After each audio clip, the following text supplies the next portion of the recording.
Hello and welcome to the show.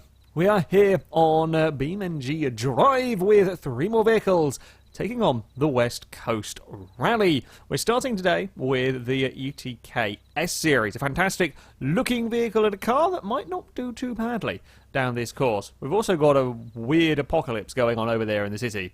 I don't know what's upset the graphics. It should be fine, but apparently over there it is not. It's fine if you get close to it, so let's not worry about that. Let's instead worry about trying to get this big 4-door saloon down, well, fairly technical, certainly in a few places, rally stage. On the dirt, I mean, the car's not going to be perfect. It hasn't got rally tyres or anything, but all-wheel drive should help it. I mean, we may well see, again, the slight issue of the car being a lot faster than the tyres have got grip for braking with, essentially. It'll have the traction out of these corners, but it won't probably have the brakes.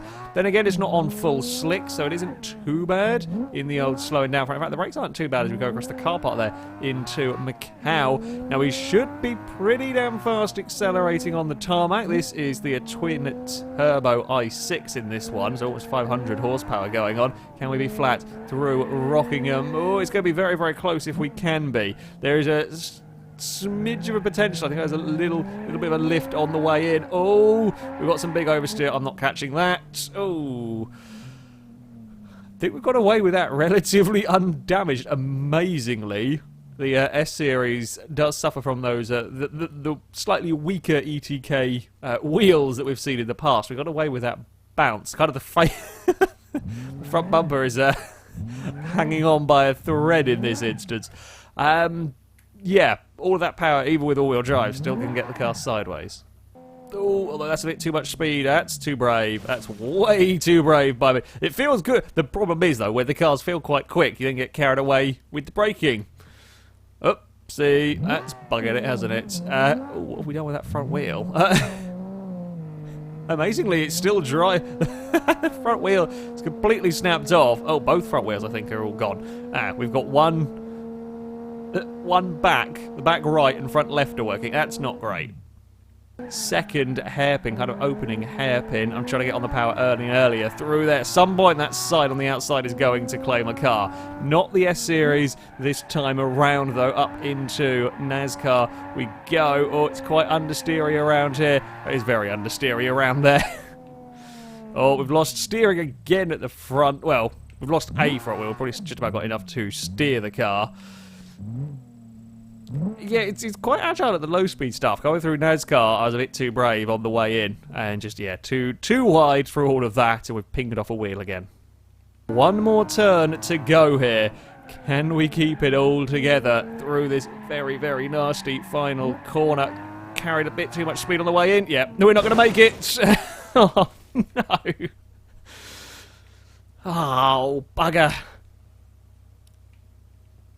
That run was going really well. It's one of those runs that I'm annoyed that that's where we've binned it. I thought we got it right. It was only a few, well, I say a few centimetres. We were the car width the wrong side of the barrier. It's that final corner. That procrastinated turn is a nasty bugger. I mean, you can see how much it tightens at the very exit there. I thought we were good. You can see, in fact, you can see the tyre marks where it just went a bit awry. Got to be slower. We've got to be slower on the way into all of that. Sorry, S Series. Well, we've certainly got to be a little bit careful with this car on the dirt. It's very easy to get carried away. This is a car that's delightfully chuckable. I think that's definitely the correct terminology for it. You can really throw this car about here, and it responds surprisingly well to all of this. Much better than we've seen from a bunch of kind of all-wheel drive, powerful cars. It's great fun, actually, to throw through these dirt corners, but then the temptation is to go a little bit too fast, and that's when you have silly accidents. Oh, we're a little bit too deep into Macau. Got away with it, though. Can still get a pretty decent exit. Now, can I not be a coward and go flat out through Rockingham? I'm not 100% convinced the car will stick. It does stick. It's only just, I mean, it's using all of the road through there, but it does stick to the tarmac.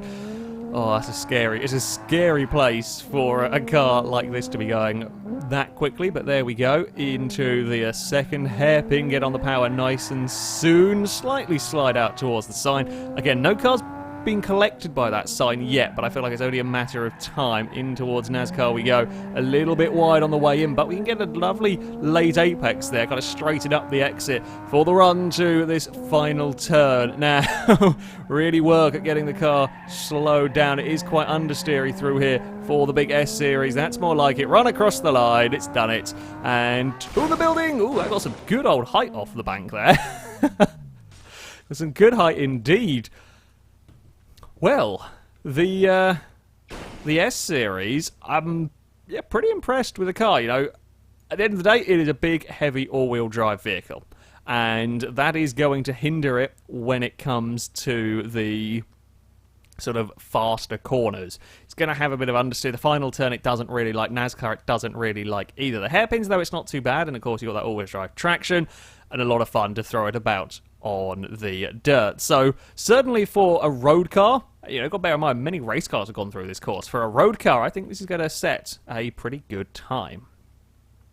Our second vehicle to go today is the Aerovet Covet. This a sort of facelift, slightly reworked version of the Covet, a bit more aerodynamic. It looks a little bit lower. This, the street tune version of the car. I think they also have slightly different engines.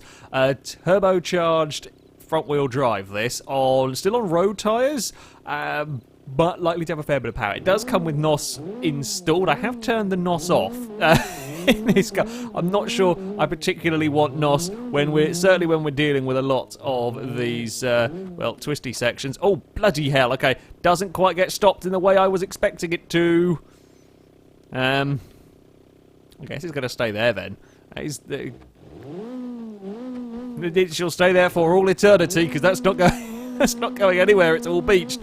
Oh, there we go. Okay, we can get the Covet. Well, we can get the Covet free. Oh, not quite get it onto the road nicely, though. And are we going to find... Oh, we're going to end up on the road upside down. There we go. It's fine. In fact, actually, it is fine. Look at that. Shortcut. We're good to keep going. That's one way to do it. Not going to be conducive for a good stage time, mind. Now we can get on that power and carry plenty of speed through Rockingham. On the brakes for the hairpin. Oh, we had a lot more speed through Rockingham than than we have been in the past. I think that's the line that I want to take. Just when I do take that line, I've got to remember to then get it slowed down before clonking the crash barrier. Fairly minor clonk, but there we go. Well, when it comes to the dirt section, the Covet is always likely to struggle slightly around here. And let's face it again, this is, okay, it's a slightly modified hot hatch, but this is never going to be competing with the race cars of this world. It's going to be competing against, well, the other front-wheel drive cars. I mean, things like the Fiat Uno, or not Fiat Uno, the Fiat One as it's called on here, that's kind of what this is going to be competing against. It's not going to be going up against the Bowline. It's never going to have enough speed to battle with the Bowline, the Outlaw, and those kind of cars. As far as a fun vehicle goes to drive around here, it might not quite beat the Skoda for sheer silly entertainment, but it's not a bad car to drive at all, this. That's more like it, right on the inside as we head through Rockingham. No problems whatsoever there. Now, early on the brakes, we're carrying almost 70 miles an hour up towards this hairpin, which, for a very, very narrow part of in the short acceleration zone, isn't too shabby at all. No, it's not as fast as the drag cars, but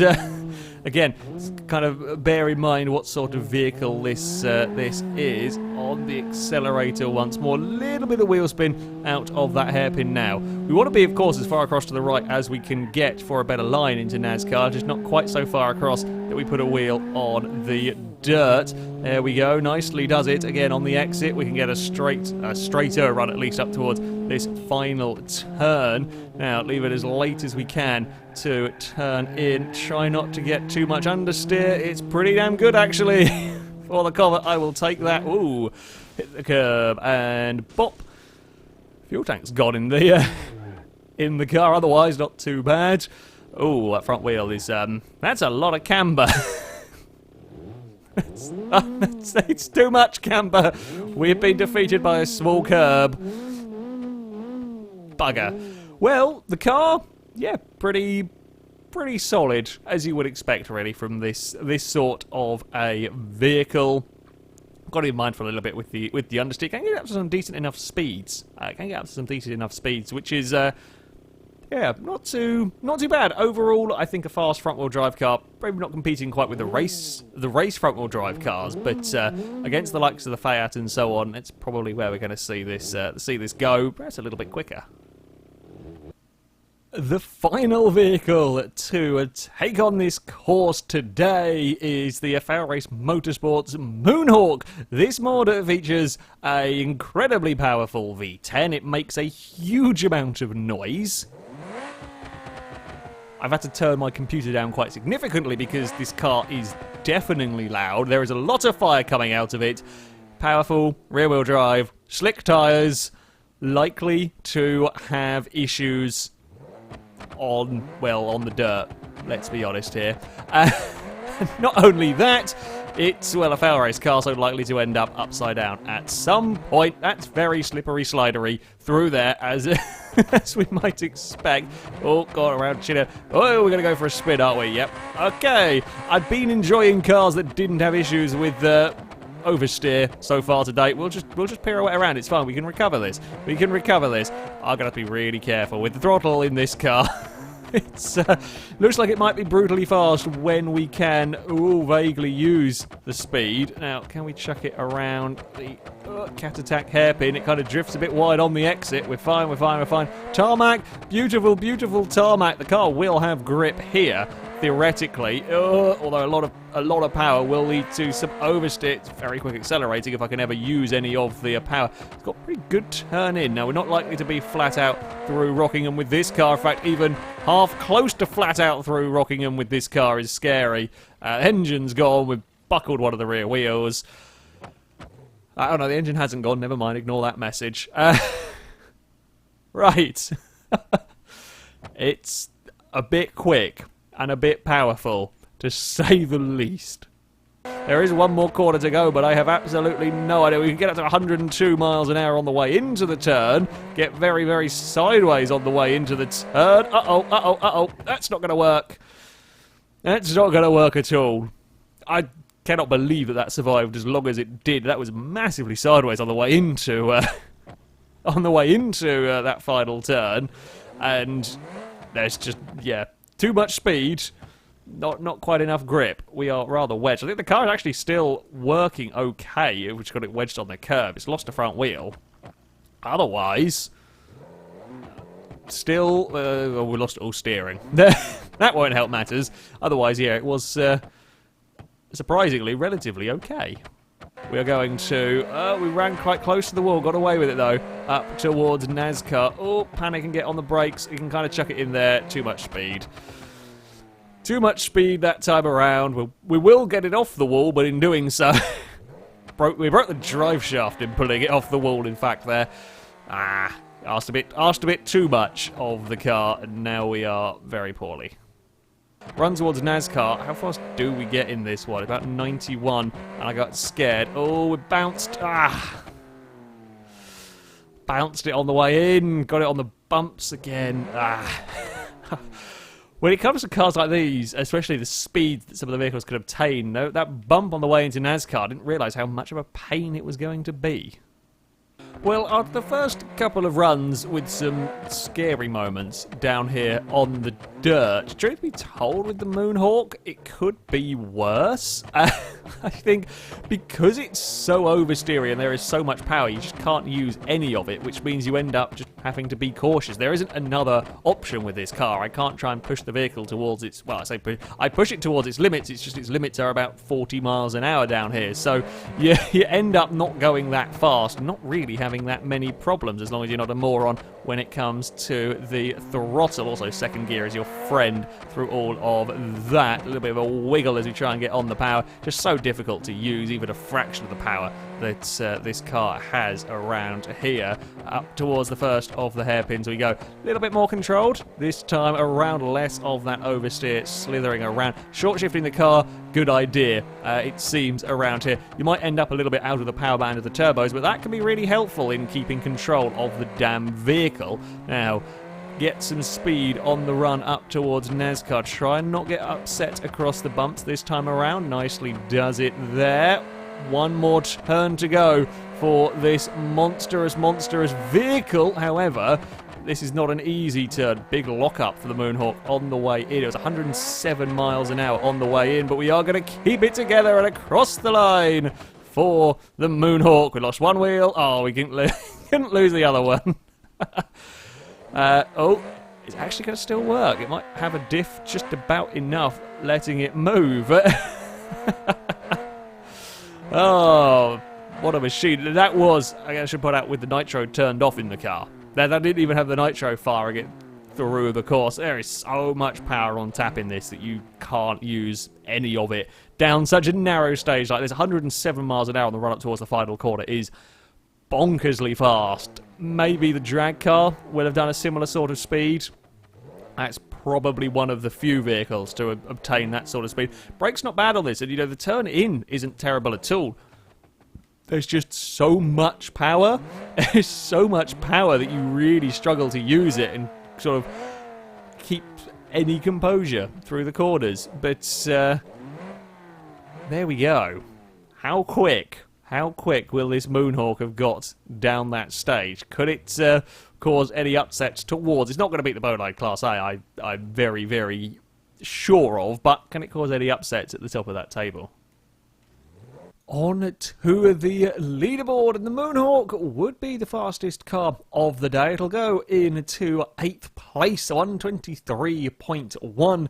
Certainly not a bad time through this stage. Truth be told, it is just too powerful for this course. A lot of the power in that car is completely inaccessible around a stage as technical as this. We have to go a little bit further down to find the S-Series, but not too far. 124.3, not bad at all for that car. I believe it is the second or third. I'm not sure if the I-Series Special Edition I drove is road legal or not, but it's either the second or third fastest road legal car. It's perhaps a bit bigger and heavier than the K-Series, but yeah, not a bad vehicle and great fun to throw around on the dirt. And finally, the Aerovet Covet down in 16th place, so 131.6. Will become the fastest front-wheel drive, again, road-legal front-wheel drive car there, a 31.6, a second and a bit faster than that Fiat.